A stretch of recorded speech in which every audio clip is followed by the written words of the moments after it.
absolutely, like everybody else, knocked out with that stuff. So I'm going to try to get going, and going to be able to try to sustain that. Awesome that it happens on the very day in which I only have one 5-minute clip to show you. Awesome, so I got to talk the whole time. Note that today we are talking right here, post-war cinema, post-World War II, that is, Hollywood cinema. We've got Wednesday's class, which is going to be on smell-o-rama and 3D and widescreen and color. Then on Monday, we're going to talk about the most depressing time period we can talk about, the immediate post-war Italian cinema that comes out of the rubble that Italy is after World War II. And then on Thursday next week we have exam number 2. Yeah, rock. Awesome. What? Oh, don't worry. You can still probably say that next Thursday as well. I love watching people walk in and go. A moment of recognition of crap. All right.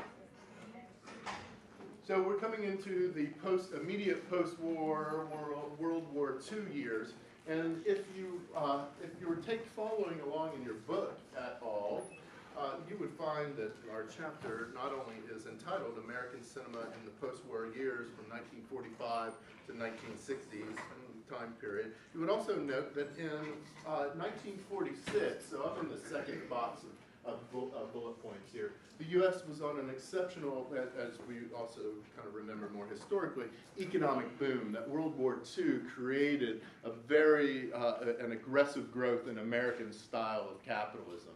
That through World War II, many large industry turned towards producing industry-related, military and war-related materials that created an entirely new economic growth, and simultaneously one of the greatest effects of World War II, or one of the outcomes of World War II, is that it was the introduction of the GI Bill, where you could sign up for military service, and then after that commitment, your education was paid for. With so many men, primarily, going into the military, of course, there are plenty of women as well. There were women as well. There were plenty in that sense.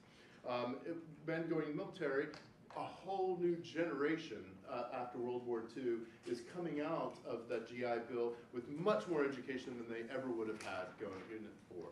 That is, GI Bill sends an entire generation to college who would never have gone to college previously, could never have afforded it. The type of economy into which they were going to engage adulthood did not demand university education, and now there's an entire realm of the economy that demands that, and so it's a perfect match for an economic boom in that sense. Educated people to fill newly burgeoning careers developed in that economic growth. Certainly, if you watch Mad Men, for example, all of the men in that show talk somehow either about Korean War or about World War II, right? So the Korean War happens 1950, 1953 time period, right? So all of those guys talk about the foundations of the war and going to college out of the GI Bill as well. Well, the United States, much more largely in that sense, is on an economic boom. What this does is begin to subtly, imperceptibly change the nature of audiences. It starts to segregate, and I don't use that word in the racially coded way in which we use it traditionally, particularly in American South, but it starts to segregate on economic levels as well, society, right? So if one generation is going to college, it's not the entire generation, it's a particular part of that generation, and an economic segregation starts to happen. This creates different types of audiences. There are all sorts of other effects of economic segregation that happens parallel to racial segregation that's always been part and parcel of the United States up to this time period, that starts to create new audiences. And it's imperceptible in some sort of way, right? You can't mark it on a day-to-day, just as you can't mark the changes that happen in yourself. I was walking here directly, right here, and I passed a guy who had a sense of fashion about him, right? I'm not judging it good or bad, but it was very distinct, right? I mean, he had a sense of fashion about him, and I walked past him, and I'm like, I wonder when it happened that he became that way, to dress that way. And you realize right away that it never came to happen, right? It was imperceptible change. Well, that happens in the American public as well. Imperceptibly, new audiences begin to arise that, as we're going to see in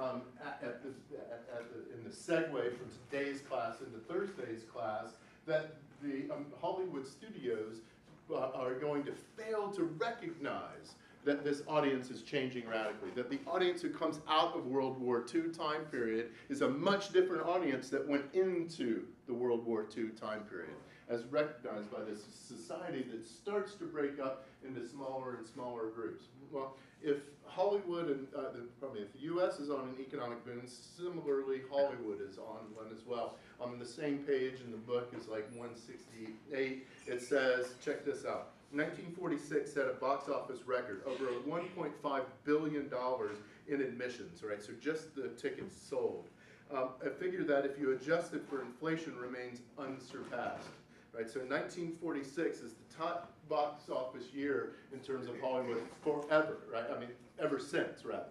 That is, revenue generated by ticket sales has never been matched. The next sentence in the book says, on average, every week, 80 to 90 million people went to the movies. So any given week, 80 to 90 million people out of a total population of 140 million, right? So you're at 60 to 70% of the population, 60% of the population is going to the movies on a weekly basis. That's Hollywood veritably printing money, right? That the forms, the formulaic patterns that we've seen in terms of aesthetics, right? That in terms of art, cinema, classical audience cinema subordinated that art in favor of the story, so that becomes a patterned way of art. Similarly, the patterned way we saw that genres begin to function, that understanding genres as repeatable or repeated patterns of behaviors of characters, types of situation, a way of categorizing movies, that the sharp lines that denotes Western, that denotes the sharp lines of genre that denote a musical or a screwball comedy or what have you, going on down the genre. Those sorts of formulas were the ways in which they were veritably printing money. Imagine that if you adjusted those numbers for today, so 140 million people lived in the United States in 1946, right? Roughly 140 million. We're at 320 million now. It's only like 20 million people who go to the movies on a weekly basis now. Only 20 million. That means, so where are we? At like 7% of the population is going to the movies on a weekly basis.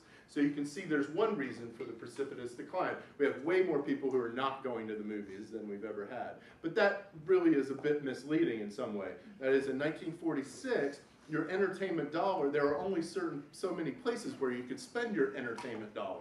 Today, you can choose it on video games, online, playing games. You can choose going to sporting events. Remember, in 1947, there were only 8 teams in hockey, right? Isn't that the original 8 hockey? Anyway, there are only 8 teams in hockey, right? So almost nobody outside of those 8 cities ever thought about that. That was an entertainment option, right? That obviously computers and video games and television, not yet, is a competitor. One of the ways in which we'll segue into the next class is to talk about the rise of the popularity of television as a competitor, right? Not in the way that you think of Disney, but producing movies and TV shows and music and etc.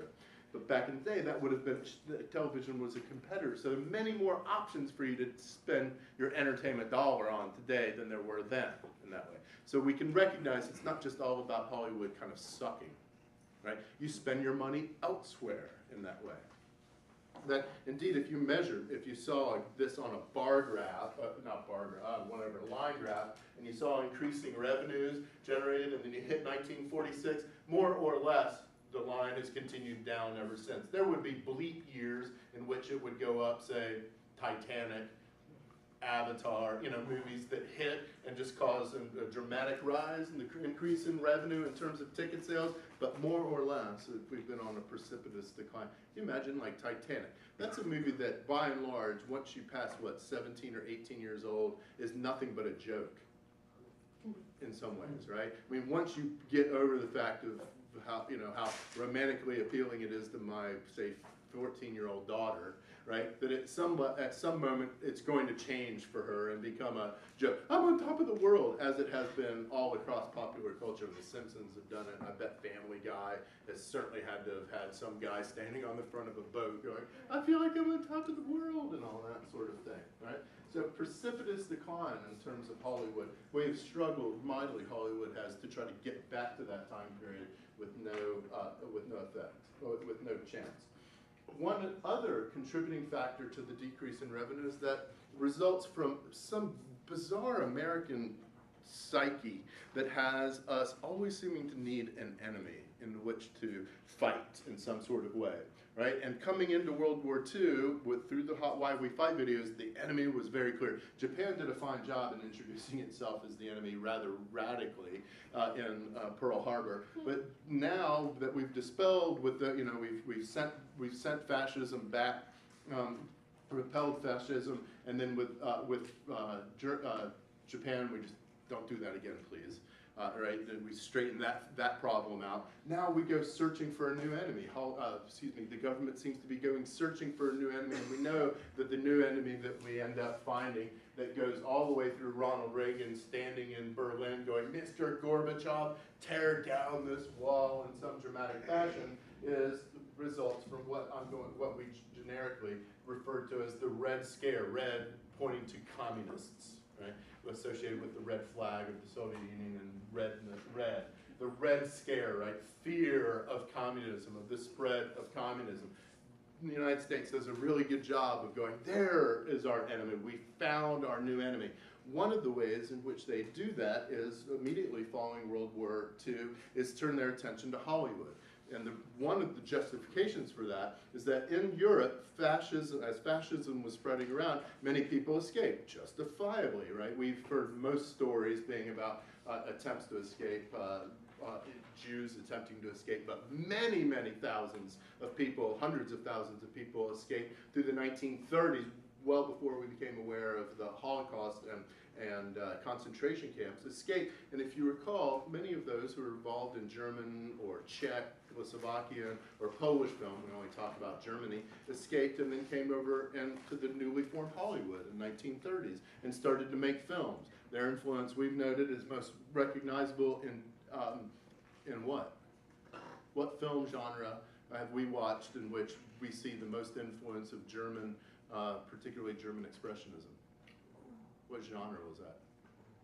And test is next Thursday, and that's going to be on it. What's that? It's a French word. Film noir, right? Film noir, dark film, black. Now, you can't give yourself a chest bump when you were quiet. You could have gone film noir, right? And then I would have gone 20,000 extra points for you, right? But now I'm getting you minus 10. No, I'm just kidding, right? So we see the effects. Remember, German Expressionism is interested artistically in light and dark elements. We gave the word chiaroscuro. Did I write that? Have we heard that word before? Chiaroscuro, the use of light and dark elements. But also in terms of story, we noted about film noir that it turns particularly dark. Get it? Film noir, black film, dark film in that sense. So its aesthetics are dark and the light elements. And story-wise, like German Expressionism, we're interested in mood and atmosphere. Remember the opening clip from Kiss Me Deadly? This is the one where the woman is standing in a house coat in the middle of the street trying to stop a car. You remember she's standing there and the car swerves and then flies off the side of the road. It skids off of the side of the road. Remember what the first line of that movie? It's like it's maybe number 2 greatest opening lines of a movie ever. What's the greatest opening line of a movie ever? Oh, I got it. Oh, well, I can't tell it to you because it's kind of trashy, really super duper trashy. Deep Throat, that opening of Deep Throat, there's not a chance. You can go look it up, you'll be able to find it out real quick. Just go opening line Deep Throat, on Google or whatever, and you'll find it. Yeah, and you'll giggle to yourself and go, okay, I know why he didn't say that out loud. And you also know, I don't want to know what that trash is. And you know not to go search it. That's fine, too. Opening line, you remember the car skids off the road? Guy looks up and he goes, you almost wrecked my car.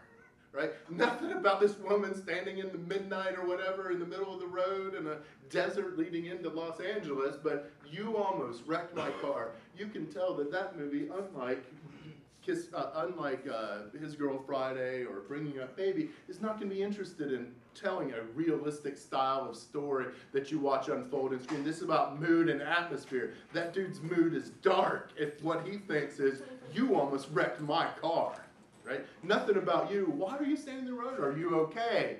Anything like that, right? It's all about mood and his atmosphere is dark. And then he goes, get in.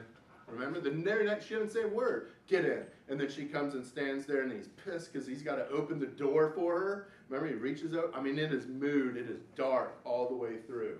And then he says, what did he say? Oh, his line is, you're lucky I didn't throw you off the cliff back there. I might still do it. Right? I mean, that's dark stuff. Particularly when at the next movie that evening, you would go and watch His Girl Friday. Or Gentlemen Prefer Blondes, actually. It would be Gentlemen Prefer Blondes. Kiss Me Deadly is late film noir, the early 1950s, and then Gentlemen Prefer Blondes comes out like the next year or something, right? That's dark and mood-oriented stuff we see influence from Germany. If you don't get that right, I'm going to consider myself a failure as a teacher. That is one exam question in which I just spent 4 minutes addressing. If you miss it, you're definitely going down.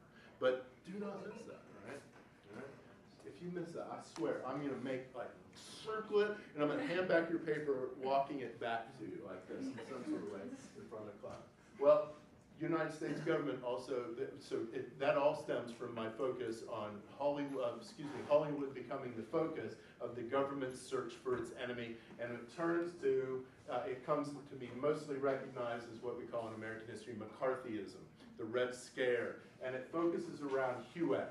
I'm not going to ask you on the exam, what does HUAC stand for, and then give you 4 choices that begin HUAC. It stands for the House of Un-American Activities Committee. I don't care that you necessarily know what that means, but the House of Representatives Un-American Activities Committee, right?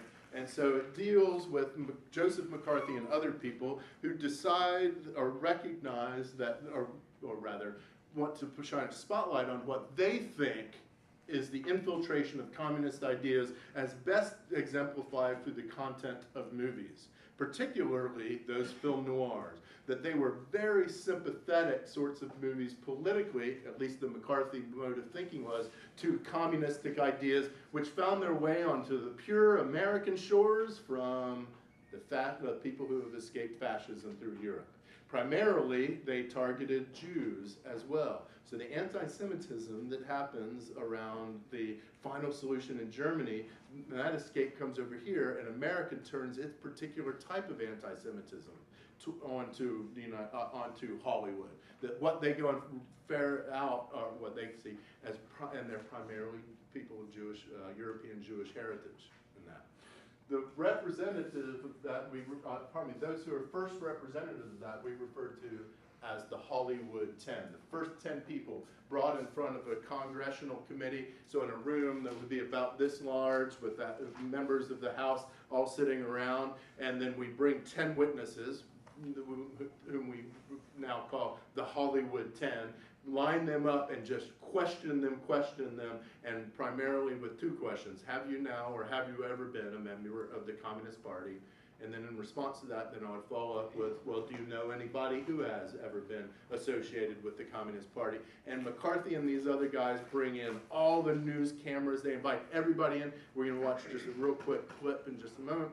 This room is absolutely packed. It's political theater at its finest, just as we had not too long ago in our own House of Representatives when around the Obama's presidential, what do you call that, mandate, presidential mandate, when the president makes a law without going around with circumventing Congress, presidential mandate, it's not the right word.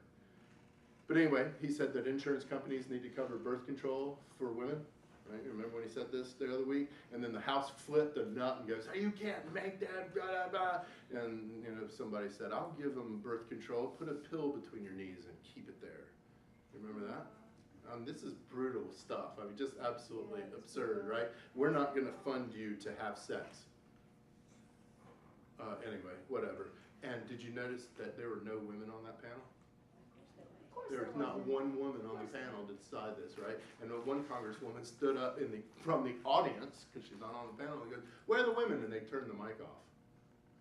True. I mean, that's a total legit question. I don't care what a pig you might be. You got to recognize that there ought to be a. Well, anyway, right? Right. So we have political theater at its finest as well. Let's check out this thing here in just a moment. So, have you now, or have you ever been a member of the Communist Party? And what happened if you said yes, or what happened if you said no? And for some inexplicable reason, they have a British guy narrating this American history stuff, Kenneth Branagh. Maybe it's because he sounds Shakespearean. And to sound Shakespearean sounds somehow big, intellectual. At home, Americans feared red subversion. At home. And see, he even speaks of Americans, not we. Right? Right, exactly. Right? I just like that framing, right? But it's a weird dynamic because you're speaking precisely about American. Maybe it's for the BBC.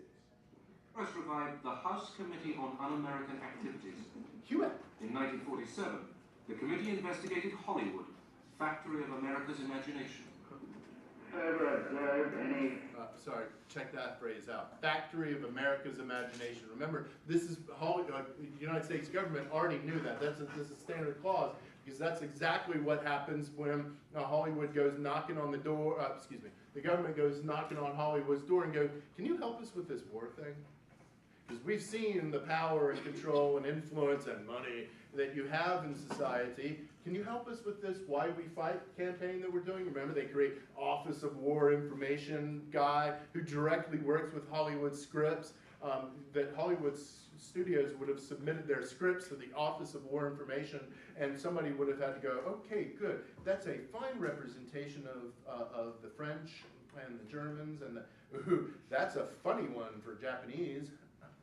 You remember watching that video that we saw with the Japanese guy, buck-tooth and talking up? You remember that caricature cartoon thing going on?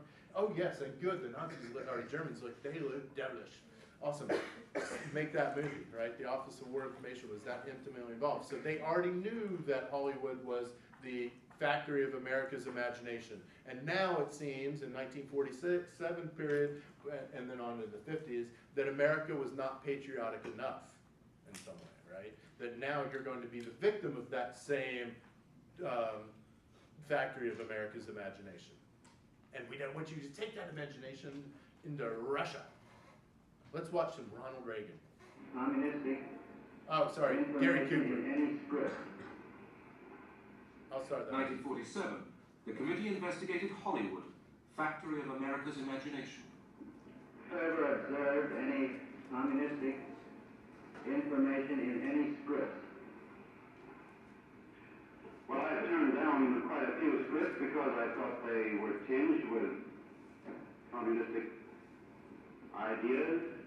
Gary Cooper would have been like bringing in Michael Myers or something. Like Michael Myers? Is that Austin Powers? Yeah. Like bringing in a it would be like bringing in Matthew McConaughey, like A-list actor, right in front of Congress. Gary Cooper was top of the line, most as well known as Humphrey Bogart or Cary Grant at the time. They haven't attempted to use me, I don't think, because apparently they know that I'm not very sympathetic to communism. There has been a small group within the Free Actors Guild which has consistently opposed the policy of the Guild board and officers or the Guild itself as evidenced by the vote on various issues. That small clique has been referred to, has been discussed as more or less following the tactics that we associate with the Communist Party. He just ratted out his friends. Or his peers, not his friends. Yeah. He didn't have 3,000 Facebook friends, right? That he just ratted out his peers and said, yeah, there are lots of people in the party. The next question was, give me some names. He'll be sent back to Russia or some other unpleasant place. To Russia or something associated with the Communist Party. If I had my way about it, they'd all be sent back to Russia or some other unpleasant place. Does that sound awfully contemporary and familiar here in the United States? Do we still have people making those same sorts of claims? Okay, not about Russia. 10 witnesses, the Hollywood 10, defied the committee's right to ask about their beliefs. Are you a member of the Communist Party? Or have you ever been a member of the Communist Party? It's unfortunate and tragic that I have to teach this committee the basic principles of Americanism. That's not the question. The question is, have you ever been a member of the Communist Party? I'm framing my answer in the only way in which any American citizen can frame his answer. Then you deny, then you made his absolutely invasive. Then you deny, you refuse to answer that question. Is that correct? I have told you that I will offer my beliefs, my affiliations, and everything else to the American public, and they will know where I stand, as they do from what I have written. Stand away from the stand for Americanism for many years, and I shall stand away from the stand. Fight for the Bill of Rights, which I will stand away from the stand. Others from the film industry demonstrated their support for the constitutional rights of the 10. By standing outside. And then what that video kind of just said? You can see them. Standing outside. Have you ever been a member of the Communist Party? I believe I have the right to be confronted with any evidence which supports this question. I should like to see what you have. Oh, well, you would. Yes. Well, you will pretty soon. The witness is excused.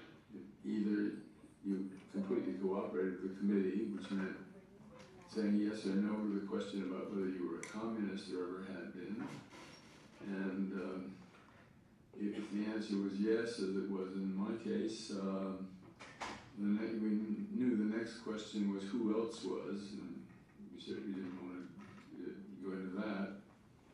The 10 were imprisoned. With hundreds more, they were blacklisted, their livelihoods taken away. People generally in Hollywood were pretty scared to have anything to do with us. Whereas before we went to prison, they had not been nearly as scared, and there had been plenty of undercover arrangements that were made to write scripts under pseudonyms for a good deal less money than you were accustomed to being paid. There were a couple possible suicides as a result of it. There were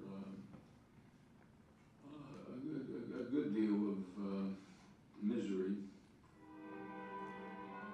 Americans feared that the enemy would take advantage of their freedoms, that agents of communism were undermining America.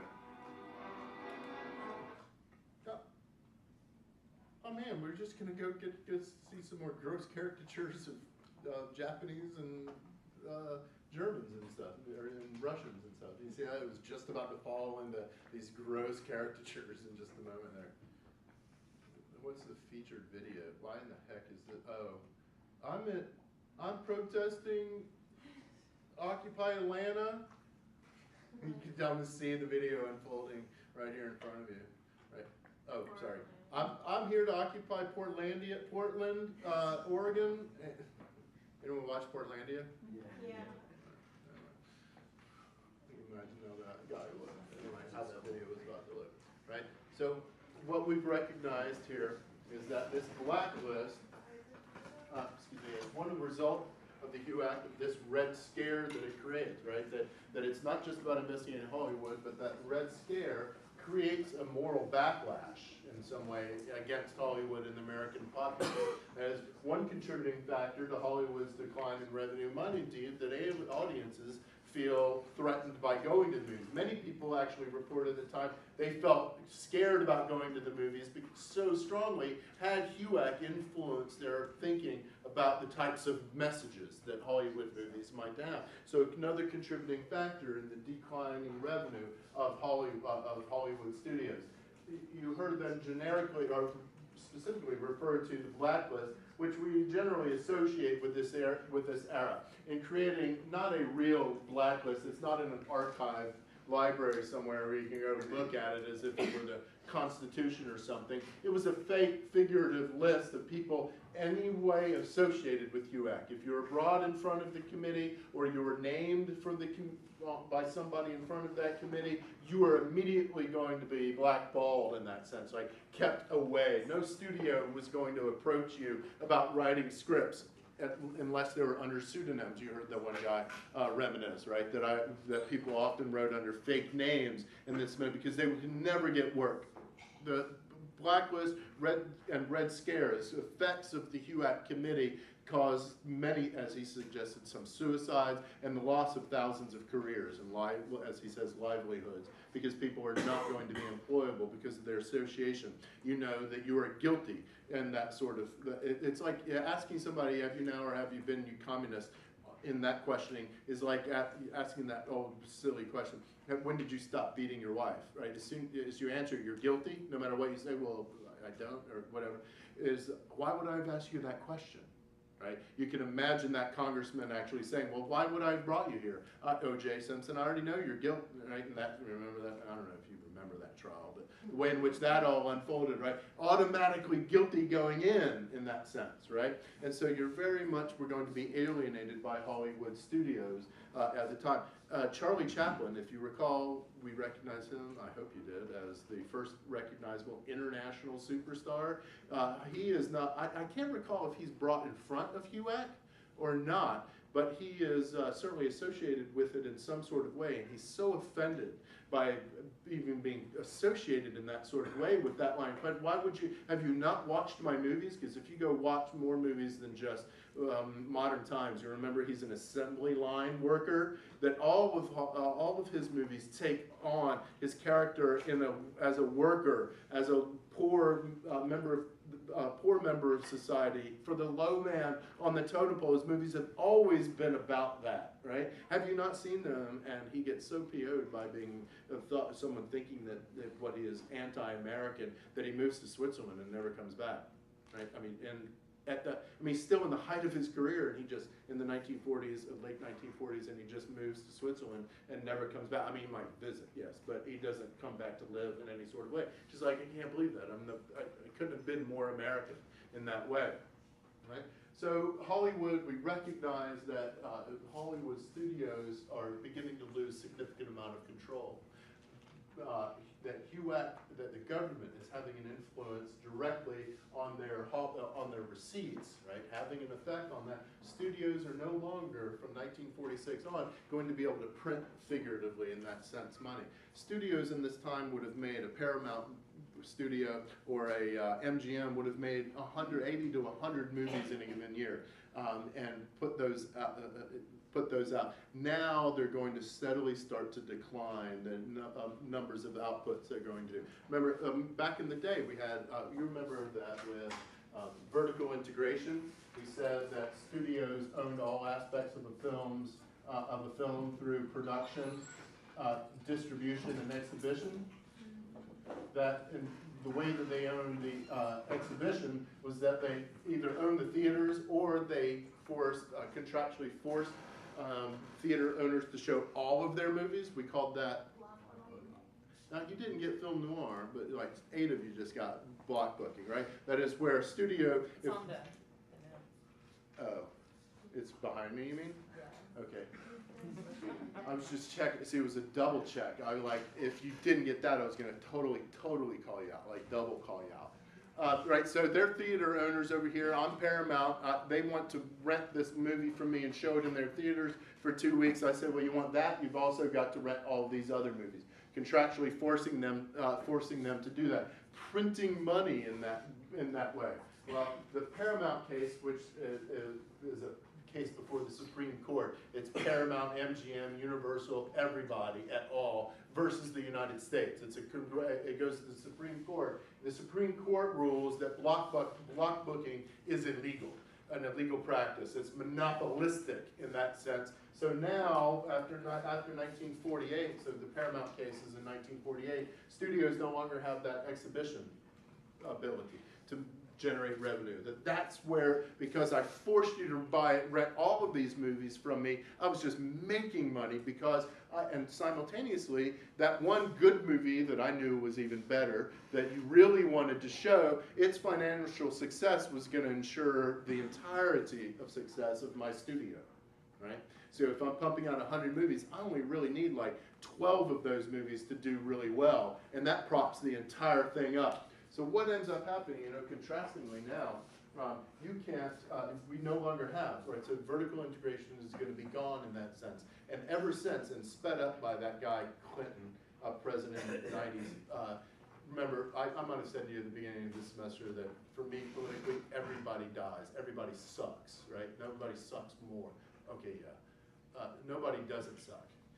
There we go. Clinton allows movie studios to become television studios, to become theater chain owners, to become etc., right? Excuse me, not theater chain owners. That is, you can't imagine Disney as anything but horizontally integrated, right? So you've got Disney as a corporation, you've got Time Warner as a corporation, you've got the News Corporation, which is, they own 20th Century, they're Fox News, they're 20th Century Fox, they own these. Companies now have moved from vertical integration into horizontal integration. That if we kept this list going to include one other company called, who am I missing up here? The big super media companies, Time Warner, Disney, NBC, CBS, NBC, Comcast, Universal, right, is another studio. Do you know that those companies, right, so News Corporation, Time Warner, Disney, CBS, and NBC, own 89% of the media that you contact on a daily basis. That means music, the internet, and media sites on the internet, magazines, television stations, the cable that goes into your television, the news that you watch, the movies that you watch, right? They own that. They have contacts on. That's moving from vertical, owning everything about one industry, to having contact your fingers in all industries. Right? The move from vertical integration to horizontal integration. You can't imagine a Disney that is separate from its television and its radio and its music production and it's all of that, right? It's in absolutely everything that you touch in some sort of way. Well, that's begun, that move to horizontal integration has begun with the Paramount case from the 1940s. So studios lose their theaters, right? They can't force block booking on people. Because the block booking arrow is gone, it's up here apparently. That also is a contributing factor, one of two contributing factors to the rise of something that's brand new at the time, and that's independent production. Of course, people had always done independent production. We have porn since the very first days of cinema, right? Whether it be jumping from rock to rock, remember, do that again, that sort of stuff, to more what we would call stag films back in the day, movies that were generally erotic, which, by the way, would contain like a woman on a trapeze who strips. That was like a very common, like, do another thing while you also take off your clothes. Jump from rock to rock evolves only slightly. Only ever so slightly, right? That independent films, though, there are two reasons for it. Now studios can show whatever they want to show, so they're going to start to pick ever so slightly independent productions, and also World War II forces a big drive towards technology shrinking. That whether it be military style technology and the plethora of types of technologies that are better by being smaller and military, but also cameras. This news organizations needed their camera operators out there on the field or embedded with the troops and that sort of thing, and they couldn't lay dolly tracks down on the ground during the battle scene, and remember, put them on train tracks. They needed a much smaller portable equipment, and so there's a big drive for that. Size decrease brings a price decrease, which makes it more affordable. But now you all have, almost all of us probably have some video technology in your camera, in your pocket rather, that way.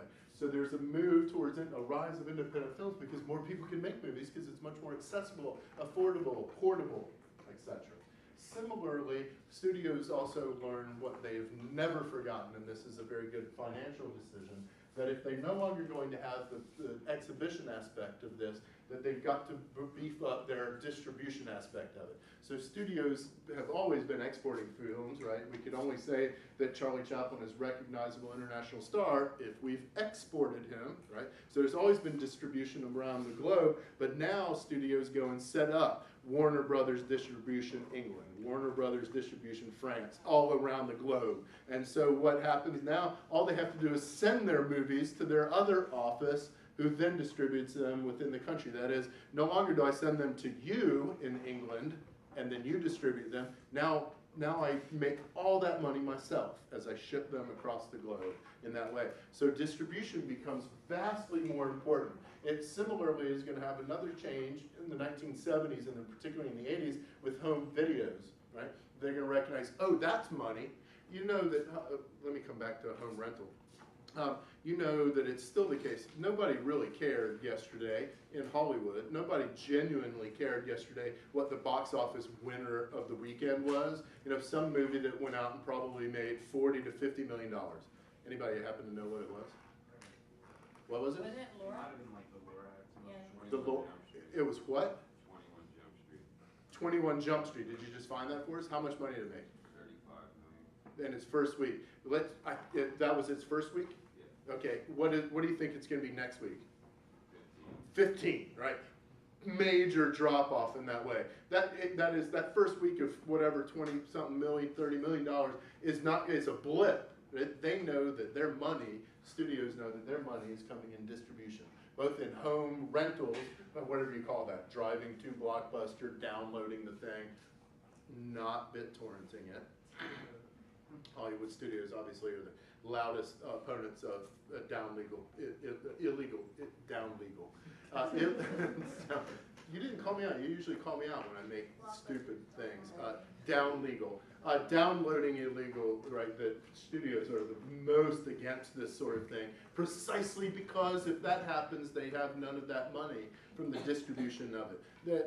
That is, they know that what's going to make them the most money is not week 1 and obviously not week 2, but it's going, but it's going to be what it does in the world market. Right? That as soon as they get it off of the shores, it's going to guarantee, right? So that movie costs, let's say that movie cost $150 million to make, which is very generous of me to suggest that movie could have cost that amount of money to make, right? So it just made $30-ish million. It's going to make 15 next week, right? Send it around the globe, and it's going to make $300 million.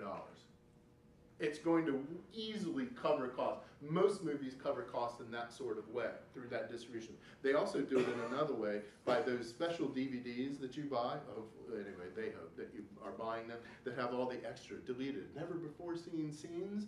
Have you ever thought for just a moment, or have you recognized that during a film's production, like Harry Potter, any of those movies Harry Potter makes, they film a whole bunch of extra scenes with no intention at all in putting those things in the movie. They're filming them expressly so that when they sell the DVD, they can say, we've got some deleted, never before seen scenes. They were never in the movie at all. That is, a film's production is changed because of thinking about distribution in 6 months. They alter the way they make movies, thinking about the future of that movie, not about the movie itself. Do you see what I'm talking, right? You see that they are engineering it for you in that sort of way. They are building in mechanisms that reach into our wallets, without question. That's all about expanding the distribution arm. And now, most insidiously, interestingly enough, NBC's right there, because it's also NBC, Comcast, and Universal, right? So NBC, you know, as a television station and the producer of lots and lots of content. They own a whole bunch of other things as well. And you know, Universal, as Universal Studios that produces movies and that sort. So NBC and Universal are making stuff, content generators. Comcast is precisely the distribution that goes into your house or your apartment or wherever you live, right? That the cable goes in, right? So they own now all the distribution and frankly the exhibition, right? You have to rent your cable box from them. So they own, yet again, the production, the distribution, and the exhibition of things, right? That many people argue that that merger should not have been allowed because now they own everything, right? And so if you're sitting out there all proud because, dude, I got AT&T, I'm not feeding the man. That's crap. You're just feeding another man in that way, right? That's the way it works. It's engineered against you in that sense, right? All right. So, so what? I don't know what. Oh, we're right here, right? So exporting films becomes much more important. So we've seen numerous ways in which that decline of the studio is already starting to happen. That the studio formed in the teens and then strengthened and concretized in the 1920s, then keeps going through the 30s and into the 40s, just veritably printing money, but we're slowly starting to see evidence of its loss of control. It's going to lead us towards the mid-1960s. Remember, the end of classical Hollywood, as at least for our historical purposes, is mid-1960s. 1929, the strongest through 1960s. We're gonna come into the 1960s and see MGM literally auctioning off Dorothy's red slippers. Remember, MGM puts out Wizard of Oz, and her little ruby slippers. They are selling them for $30,000. That is MGM. You imagine a studio like MGM thinking that $30,000 could help them in any sort of way? I mean, $30,000 is like not even lint in their pocket, right? You know what the big promotion of things like Sundance Film Festival and other film festivals around, that a studio will go, like Miramax is a subdivision of a bunch of, the Weinstein brothers and their control over Miramax. And other sorts of studio heads will go to Park City to, what did I call it? It's called Sundance, right? They're going to Sundance, and they will go and buy your movie if you're awesome enough to have gotten your movie in there, which, by the way, is a major pat on the back. And you go there, and the studio will buy your film and go, hey, I really liked your movie the other day, and you're peeing in your pants because you're talking to a producer. You're like, oh, my God, okay, yes? And he goes, I'll offer you $1 million for that. You're like, okay. Right, and more or less, you'd be a fool not to. If you're smart enough, you can negotiate and you could, maybe drive up the price in some sort of way. That movie might not ever see the light of day. Like the vast majority of movies that are purchased at places like that for $1 million or $2 or $5 million never see the light of day because now I own it. And I'm like, $10 million, whatever. It's just pocket cash to people, right? In that sense, it's just lent in that way, right? And most of those movies never ever get distribution at all because they're like, it's not even worth the money. Because the most significant part of making money for them is developing advertisement, right? That their budget, they're going to have to pay now $30 million in terms of advertising budget to try to make up that money that they just paid you. So studios are significantly declining at this time as well, not as well, as the result of a red scare, as I'm calling it down here.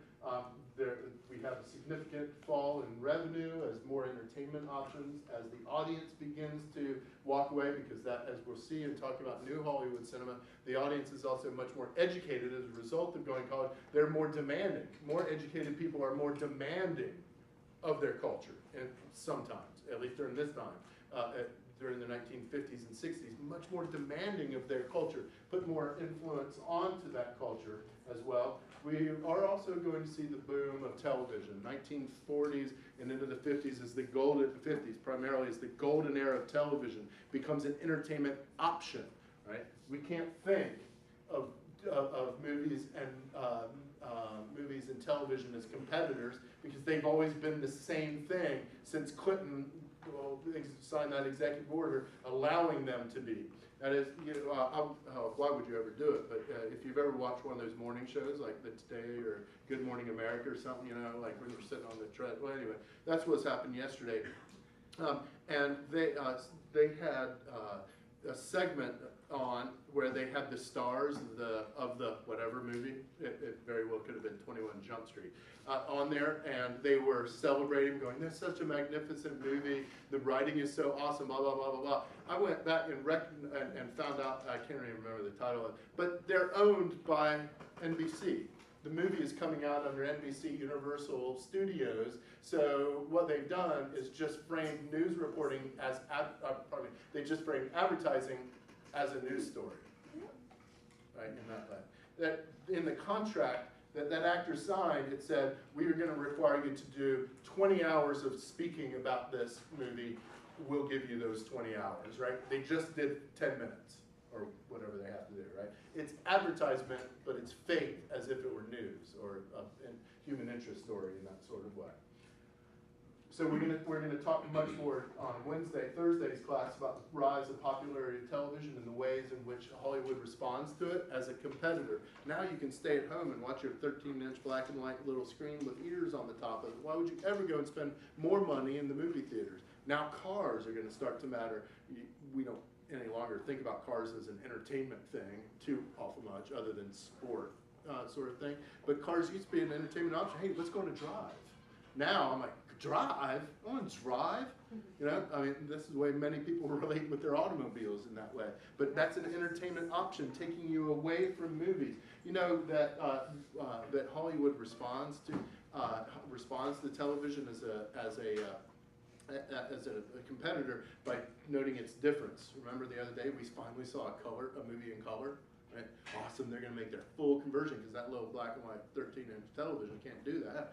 Check out us, we're using color. They're also going to try smell-o-rama, where they scent things into the movie theaters. So like, I don't know, if Dad's out grilling burgers one day or something, they go, psh, psh, and suddenly you're like, McDonald's. Or whatever, you know, they would spray scent into the room and you would smell the thing up there. Yeah, anyway. You ever see, there's a skit movie called the Kentucky Fried Movie? Yeah? All right, so it's a skit. It's just a bunch of skits. It's like Saturday Night Live, just skits going with no one talking to you. There's a skit called Catholic High School Girls in Trouble, which has content exactly what you would expect it to be. There's a skit where a guy, he's not very good at romance, so he buys a record, and he plays it, and it's a talk through how to do it. So he puts on the record and he says, "Now, take your lady by the arms." Like this, and he's listening to the record player, and you know, then they end up getting a little bit more amorous, and a little bit more, and it says, the record says, if you're unable to take it any further, this record comes accompanied with Big Jim Slade, and a big burly dude knocks in the door and comes down and picks up the woman and takes her away. I got this. Anyway, it's really, really funny. Well, another one is the guy sitting in a movie theater in a chair like yours, and we watch him as he's watching a movie, and you can hear the, oh yes, oh yeah, moanings and, you know, other amorous connections being made between two bodies. And so he's sitting in the movie theater, you know, going like this and watching it, and then suddenly hands come up behind them and they start doing this to him, and they call it philo-rama. Well, studios were almost there. Studios in the 60s developed moving, you might have gone to MGM or Universal Studios in Orlando and been in movie seats that shook in some sort of way or physically moved. Well, they tried these things in the 1950s, and so rousing movies called Earthquake. And Roller Coaster was another big one. They put a movie camera in front of a roller coaster and showed it, and then the seats rattled, right? And that they tried all sorts of desperate things to get you back in the movie. We're going to talk about some of the more successful ones. Philo-rama. That there are. Anyway, if you want to hear more about that, I'll tell you more about that in this moment. Right? That is the future of movies, right? Somehow going to be integrational in that sort of way, in which you don't just watch 3D, but it becomes holistic, right? Like Star Trek, where Captain Kirk walks into a room and goes, "Computer, Manhattan, 1925." And then suddenly they're in Manhattan and they've got clothes from 1925 New York on, you know, and he and Spock cruise around and Spock goes, "This is illogical," or whatever, right? That's the way movies are going to be in the future, and pornography is going to lead us there, right? Just as pornography did with home videos, right?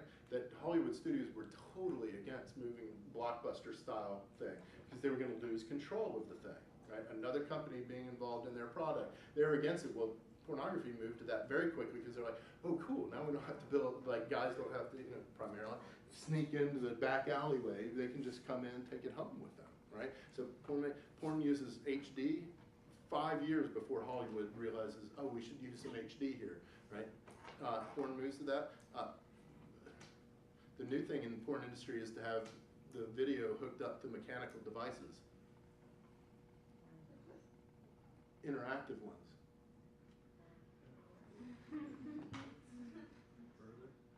So you can do what's being done through wires and contraptions connected to your body wherever you'd like them.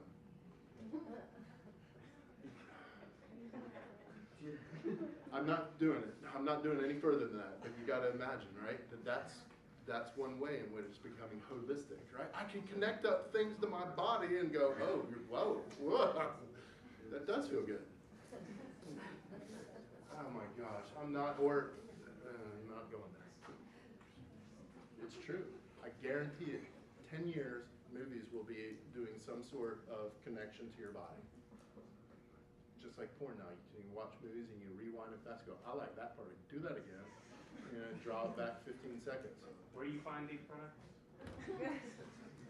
What? I don't know. gotta go. Where do you find these products? Anyway, I don't know that, but it's true. And I guarantee it's going to have an influence on Hollywood. In 10 years, you're going to be connected up. You already are, right? You already put on glasses. Yeah, you could, right? You know that someone around you's got a 3D television and you watch movies or TV on that thing, right? You're already there. Don't act like you're not, right? Next. All right, that's all I've got. We'll come back and talk about non-porn related issues on Thursday. But it's true. So you can hook up sex machines.